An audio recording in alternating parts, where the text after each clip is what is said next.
I'm going to give you part two from my last talk that I had,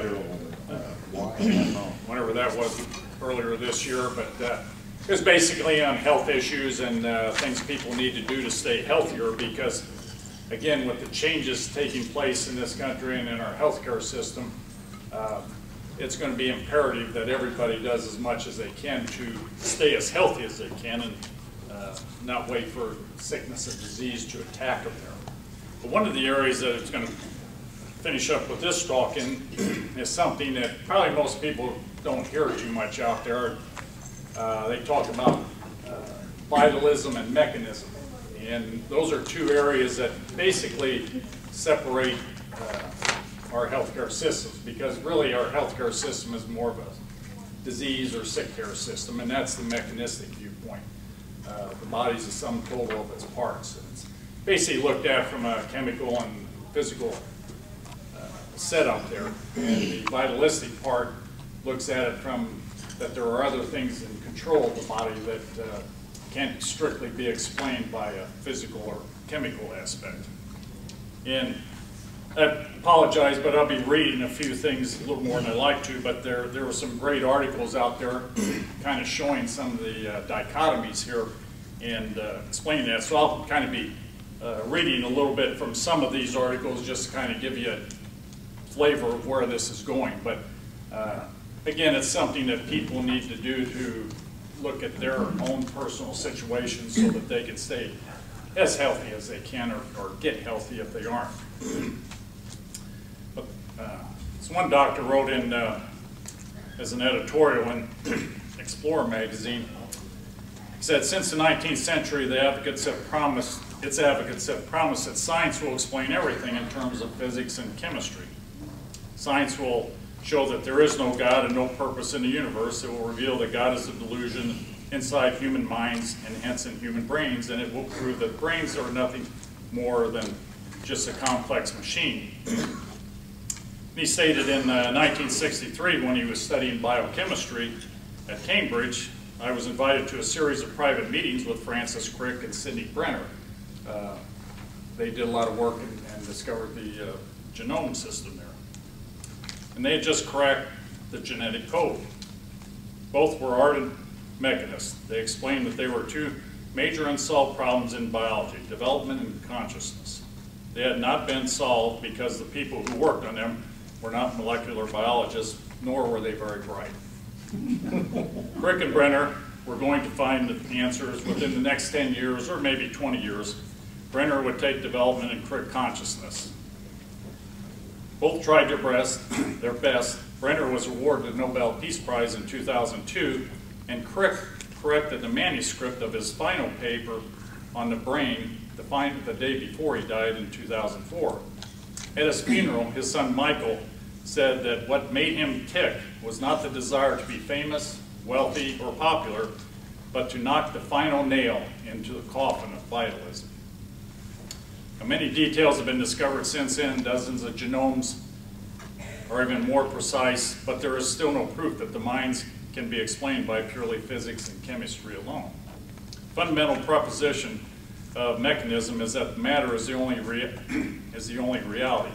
Therefore, consciousness is nothing but brain activity. And the philosopher David Chalmers has called the very existence of subjective experience the hard problem of consciousness, because it defies explanation in terms of mechanism. So there's been a lot of conflict there, and for everything that we know with the genetic system, because that's an area where people tend to go now, they know much more about the genes than they ever knew, and they'll learn more about it, but that isn't going to play a big role in our health and disease, because genetics have very little to do with most diseases. There's a very small handful of diseases and conditions that are purely genetic there. But this other article that I'll read some from is interesting.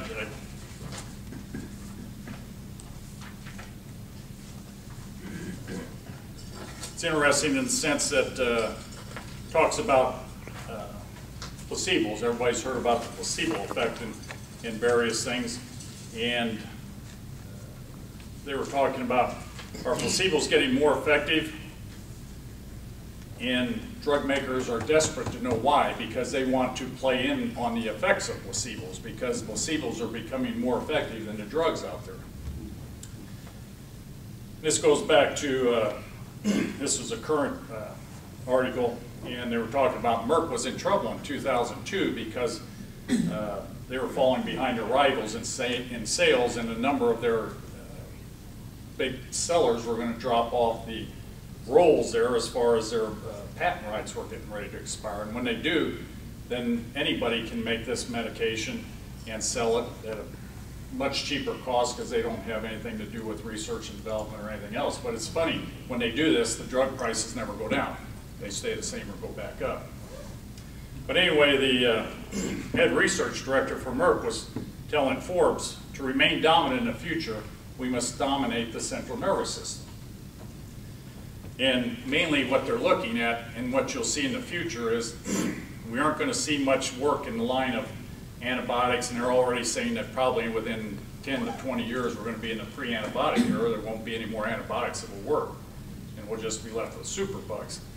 But one of the pushes in the pharmaceutical industry is they don't want to create things that you're only going to use on a sporadic basis, maybe once a year, maybe once every 10 years. They want something you use every day of your life. So they want lifestyle medication. So that's where the push is really going to be. But anyway, they're talking about this MK-869, which was a new drug that they were developing for schizophrenia, was beginning to unravel. True, many test subjects treated with the medication felt that their hopelessness, anxiety had lifted. But so did nearly the same number who took a placebo, a look-alike pill made of milk sugar or some other inert substance, given to groups of volunteers in the clinical trials. Eventually they got rid of this drug because it was no more effective than a placebo. And from 2001 to 2006, the percentage of new products brought to market that were cut from development in phase 2 clinical trials when drugs are first tested against placebos rose by 20%. And the failure rate in extensive phase 3 trials increased by 11%, mainly due to the surprisingly poor showings against placebo. And the FDA approved only 19 first-of-their-kind drugs in 2007, the fewest number since 1983, and just 24 in 2008. And over half of all the drugs that fail in late stages drop out because of their inability to beat the placebo.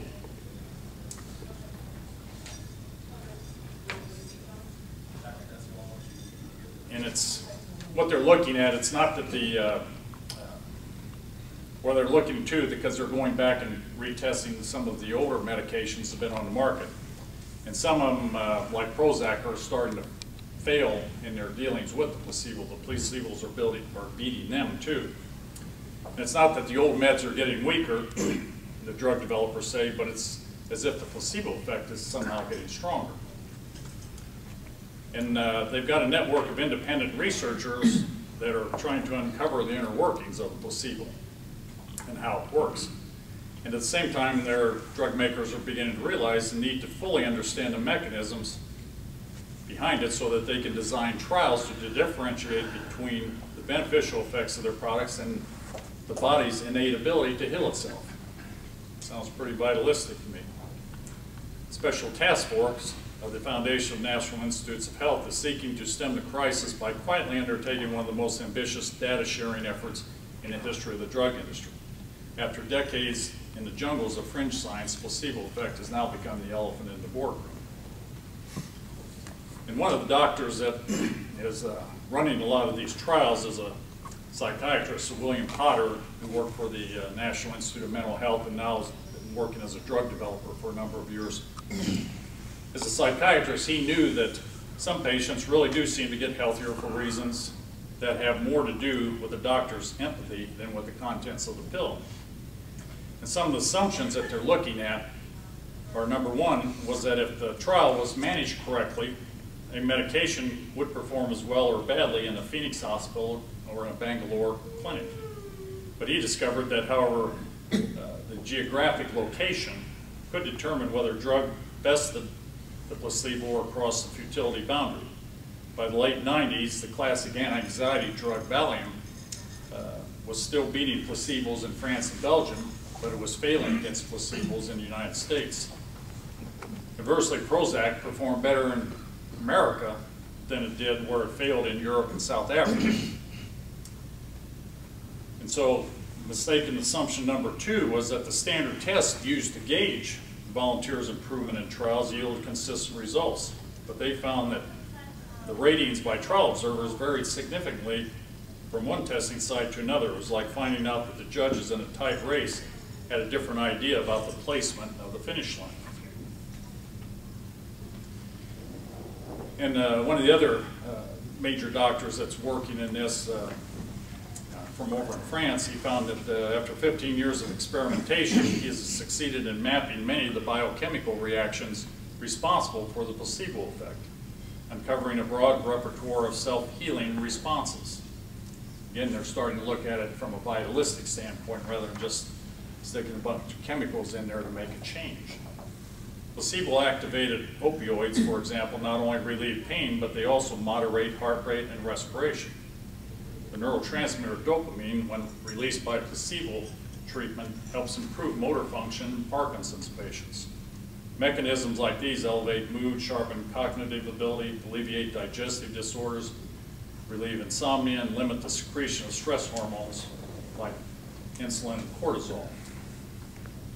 But oftentimes, he said that they use the term placebo response instead of placebo effect because inert pills, like placebos, have no effect, but under the right conditions can act as a catalyst for what he calls the body's endogenous healthcare system, the ability to heal itself. And it also works in reverse to produce the placebo's evil twin, the nocebo effect. For example, men taking a commonly prescribed prostate drug who were informed that medication may cause sexual dysfunction were twice as likely to become impotent. So it works in reverse also. And one of the areas that they looked at, and from a marketing standpoint, they do a lot of work in this area too, and it's interesting because everything from the color of the pill to the size of the pill to the labeling of the pill makes a great deal of difference here. They talk about yellow pills make the most effective antidepressants. They're like little doses of pharmaceutical sunshine. Red pills give you a more stimulating kick. The color green reduces anxiety, adding more chill to the pill. White tablets, particularly those labeled antacid, are superior for soothing ulcers even when they contain nothing but lactose. More is better. Scientists say placebos taken 4 times a day deliver greater relief than those taken twice daily. And branding matters. Placebo stamped or packaged with widely recognized trademarks are more effective than generic placebos. And here's one I like. Clever names can add a placebo boost to the physiology punch in real drugs. Viagra implies both vitality and an unstoppable Niagara of sexy. That's their terminology. So the next time you guys are using that, just think of that. But in closing there, they said, ironically, Big Pharma's attempt to dominate the central nervous system has ended up revealing how powerful the brain really is. The placebo response doesn't care if the catalyst for healing is a triumph of pharmacology, a compassionate therapist, or a syringe of water. All it requires is a reasonable expectation of getting better. Now that's potent medicine. Then just to finish up, a couple quick articles on the vitalism in here from the Journal of Alternative and Complementary Medicine. The unanticipated benefits of CAM therapies for back pain, an exploration of the patient's experiences.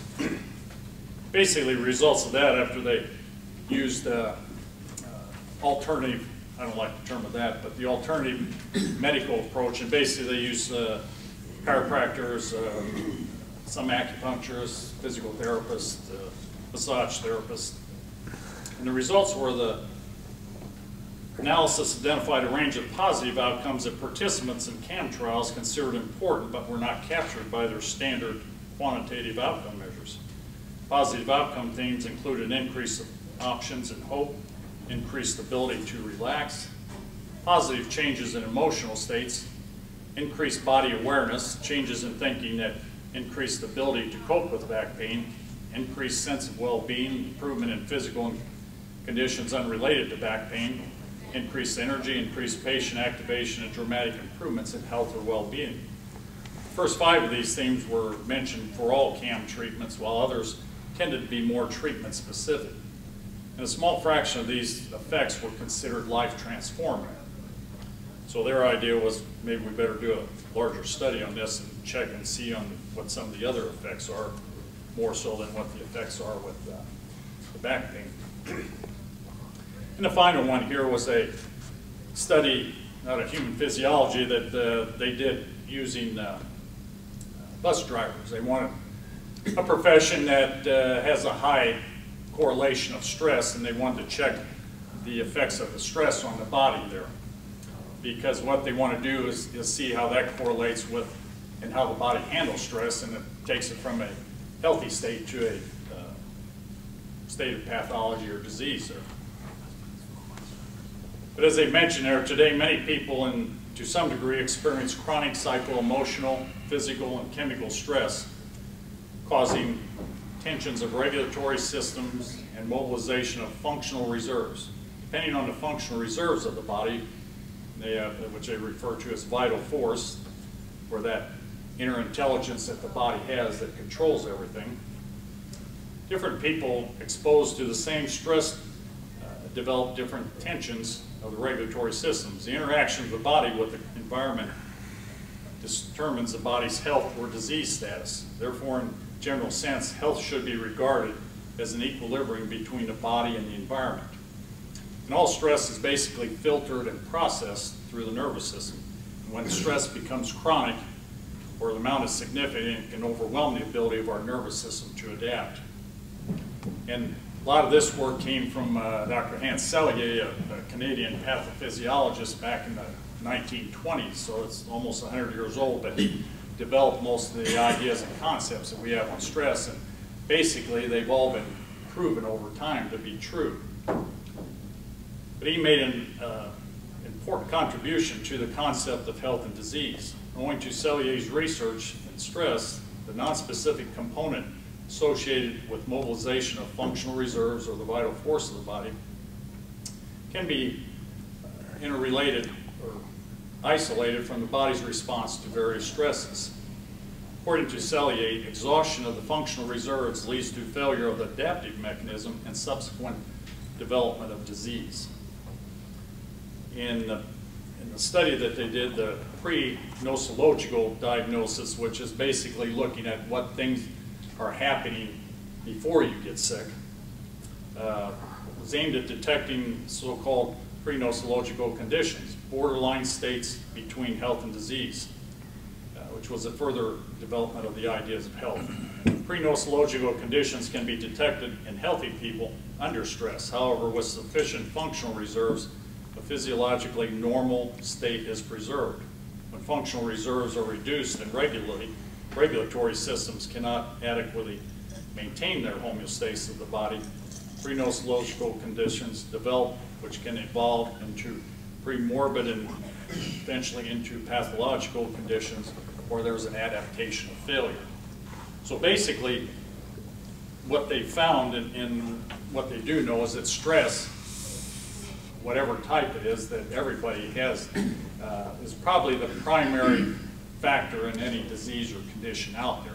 And it's just our abilities to adapt to stress and how we manage our stress, and what type of, as they refer to as functional reserves that people have, is going to determine where you land as far as staying healthy or developing disease. So it's important this day and age that we maintain our stress management and handle that, because like I said before in the previous talk, health is really pretty simple. In no particular order, a person has to eat properly, get the proper nutrition and the basic foundation for your body to build and repair itself. as well as you want to reduce the number of calories that you have too along with that. But most of the foods that we need to eat are low in calories, so that shouldn't be a problem. People need to exercise more.